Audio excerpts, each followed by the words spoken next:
তো welcome to my YouTube channel Panjit vlogs. তো guys আপোনালোকৰ মোবাইলত কল সেটিংস সলনি হৈছে নেকি? যদি হৈছে এই ভিডিওটো শেষলৈ চাওক, আপোনালোকৰ প্ৰবলেম সলভ।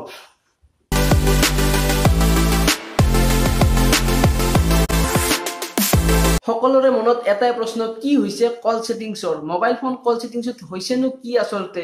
তো গাইস নিউজ চেনেলৰ বিচাৰি পোৱা নাই, ইয়াৰ কাৰণটো কি? নিউজ চেনেলৰ সাংবাদিকও বিচাৰি পোৱা নাই, ইয়াৰ কাৰণ কি? এই মোবাইল ফোনত হঠাৎ ফোন কল সেটিংস কি কাৰণে সলনি হৈছে তাক লৈ এতিয়া প্ৰতিগৰাকী স্মাৰ্টফোন ব্যৱহাৰকাৰীৰ মনতে বিভিন্ন ধৰণৰ প্ৰশ্নৰ উত্থাপন হৈছে, কৌতূহলৰ সৃষ্টি হৈছে। হঠাৎ কি হৈছে লৈছে এই মুহূৰ্তত টাইম এইটোৰ দৰ্শকৰ বাবে এই খবৰ। হঠাৎ আচৰিত হৈছে প্ৰতিগৰাকী স্মাৰ্টফোন ব্যৱহাৰকাৰী। হঠাৎ ফোন কলৰ সেটিংস সলনি হৈছে, হঠাৎ সলনি হৈছে ফোন কলৰ সেটিংস। প্ৰত্যেকৰে মনত এতিয়া প্ৰশ্নৰ উদয় হৈছে, হয়, হঠাৎ কিয় হল কল সেটিংস সলনি? এ টু জেড আপোনালোকক মই সকলো কৈ আছো।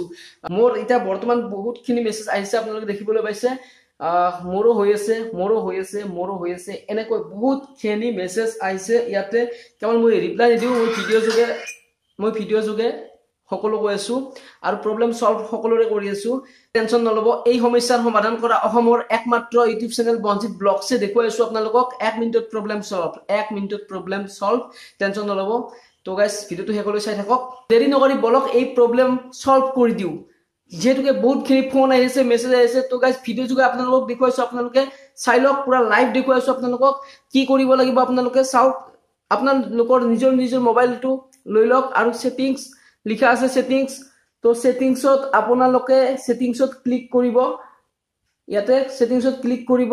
তো গাইস দেখিবলৈ পাইছে এনেকৈ নহয়, আপোনালোকক মই লাইভ স্ক্ৰীন ভিডিও দেখুৱাই আছো আপোনালোকক। আপোনালোকে চাই লওক, স্ক্ৰীনত চাই লওক, এনেকৈ নেদেখাও যেহেতু প্ৰব্লেম হয়। তো গাইস প্ৰব্লেম নকৰো, প্ৰব্লেম সলভ কৰো, ঠিক আছে? তো গাইস আপোনালোকে স্ক্ৰীনত চাই লওক, মই দেখুৱাইছো, প্ৰত্যক্ষ কৰক। মোবাইল স্ক্ৰীনত দেখুৱাই আছো, আপোনালোকে টিপি দিয়ক মোবাইল সেটিংস আৰু সেটিংসত ক্লিক কৰাৰ পাছত এপছ পাব, এপছত ক্লিক কৰি দিয়ক। এপছত ক্লিক কৰাৰ পাছত ফোন অপশন পাব, ক্লিক কৰি দিয়ক ফোন অপশনত।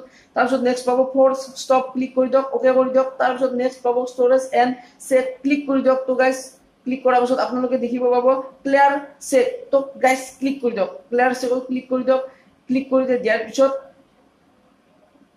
তো গাইস ঠিক আছে, ক্লিক কৰি দিয়াৰ পাছত আপোনালোকে দেখিব পাব বেক অপশন টিপি দিয়ক। তাৰপিছত থ্ৰী ডট এটা পাব, থ্ৰী ডটটো ক্লিক কৰি দিয়ক। ইয়াত লেখা আছে আনইনষ্টল আপডেটটো ক্লিক কৰি দিয়ক। তাৰপিছত হৈ গ'ল, ওকে কৰি দিয়ক।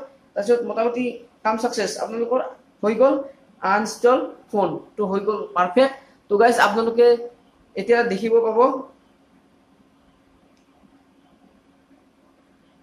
লোডিং হৈ আছে, দেখিব পাব গোটেইখিনি কাম ক্লিয়াৰ হৈছে আপোনাৰ। তো গাইস আগৰ দৰে আহিছে, আপোনালোকে চাওক। তো গাইস আগৰ দৰে সকলো আগৰ দৰে আহি গৈছে, ফোন চোন যিবিলাক আগৰ সেটিংস আছিল কল সেটিংস, তো তেনেকৈ আহি গৈছে। তো গাইস আপোনালোকে কৰি লওক আৰু সকলোকে এইটো হোৱাটছএপত শ্বেয়াৰ কৰি দিয়ক ভিডিওটো, যাতে সকলোৰে সহায় হয়। আচলতে ঘটনাটো হৈছে কি, ইয়াৰ পৰা প্ৰব্লেম কিবা হ'ব নেকি? কিন্তু এই প্ৰব্লেমটো কিয় হৈছে আপোনালোকে চাওক। কিছুমানে ভাবে এই প্ৰব্লেমটো কিহৰ কাৰণে হৈছে। তো আপোনালোকক কৈছো এই প্ৰব্লেমটো হৈছে এটা এই কল সেটিংসটো, এই যিটো কল সেটিংস হয়, এই সেটিংসটো যেতিয়া আপোনাৰ মোবাইল নম্বৰ বেছি থাকিব, যেতিয়া এইটো আপডেট হোৱা বুলি কয়, কিছু লোকে নাজানি পেলাই কয় আপডেট হৈছে। এইটো আপডেট নহয়, এইটো একেবাৰে আপডেট হলেতো কথাই নাছিল। এইটো আপডেট নহয়, এইটো যিটো ইনষ্টল হৈছে এট, সেইটো মানে আমি আনইনষ্টল কৰিছো। তো গাইস আগৰ দৰে হৈ গ'ল।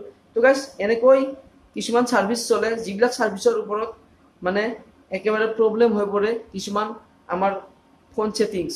এইটো সেটিংস প্ৰব্লেম, এইটো কোনো এপছ নহয়, সেটিংস প্ৰব্লেম, ঠিক আছে? তো গাইস একো প্ৰব্লেম নাই, কেৱল কৰি লওক মোবাইলত। আৰু যিয়ে কৰা নাই হোৱাটছএপত শ্বেয়াৰ কৰি দিয়ক, তেওঁলোকক কৰিব দিয়ক। আৰু যদি নকৰে তেতিয়াহ'লে কিবা অসুবিধা হ'ব নেকি?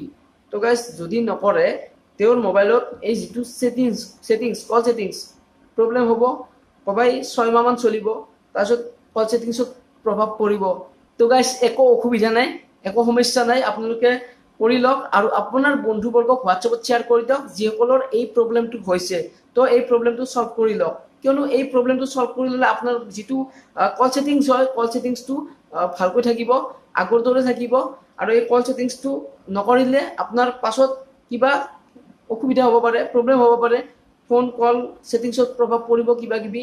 তো গাইস তেনেকুৱা একো নহওক যাতে, তেনেকুৱা আশা কৰি ভিডিঅ'টো বনাইছো আৰু ভিডিঅ'টো শ্বেয়াৰ কৰি দিয়ক যাতে বেলেগৰ তেনেকুৱা নহয় তো গাইজ যদি ভিডিঅ'টো ভাল লাগিছে লাইক এণ্ড সাবস্ক্ৰাইব শ্বেয়াৰ কৰিব তে কি কম ভিডিঅ' আহি আছে আপোনালোকে চাই থাকিব আৰু বহুতখিনি মৰম দিছে তাৰ বাবে ধন্যবাদ মই আজি বিশেষ মানে মোৰ ওচৰত সময় নাই সেইকাৰণে ভিডিঅ'টো স্পীডত বনাব লগা হৈছে তো আৰু সময় নাই মানে ধৰি লওক এতিয়া বৰ্তমান কৌতূহল হৈ আছে অসমত যে এই কল ছেটিংছটো কিয় হৈছে তাৰে মানে এতিয়া মানে ফাৰ্ষ্ট মই যেটো ভিডিঅ'টো এতিয়া বৰ্তমান এৰি দিলো মানে আপোনালোকে পাই গ'ল মানে এতিয়া আৰু কনফিউজ নাই তো প্ৰবলেম সলভ লগৰ প্ৰবলেম আহিছে লগৰ প্ৰবলেম সলভ তাৰে প্ৰতি লক্ষ্য ৰাখি ভিডিঅ'টো মানে ফাৰ্ষ্ট বনাইছো আৰু স্পীডত বনাইছো গাইজ যেটো সময় অতিকৈ বহুত কম যেটো মোৰটো মিনি ব্লগছ হয় তো গাইজ যদি ভিডিঅ'টো ভাল লাগে লাইক এণ্ড সাবস্ক্ৰাইব শ্বেয়াৰ কৰিব তো গাইজ ভিডিঅ'টো আজিলৈ বাই বাই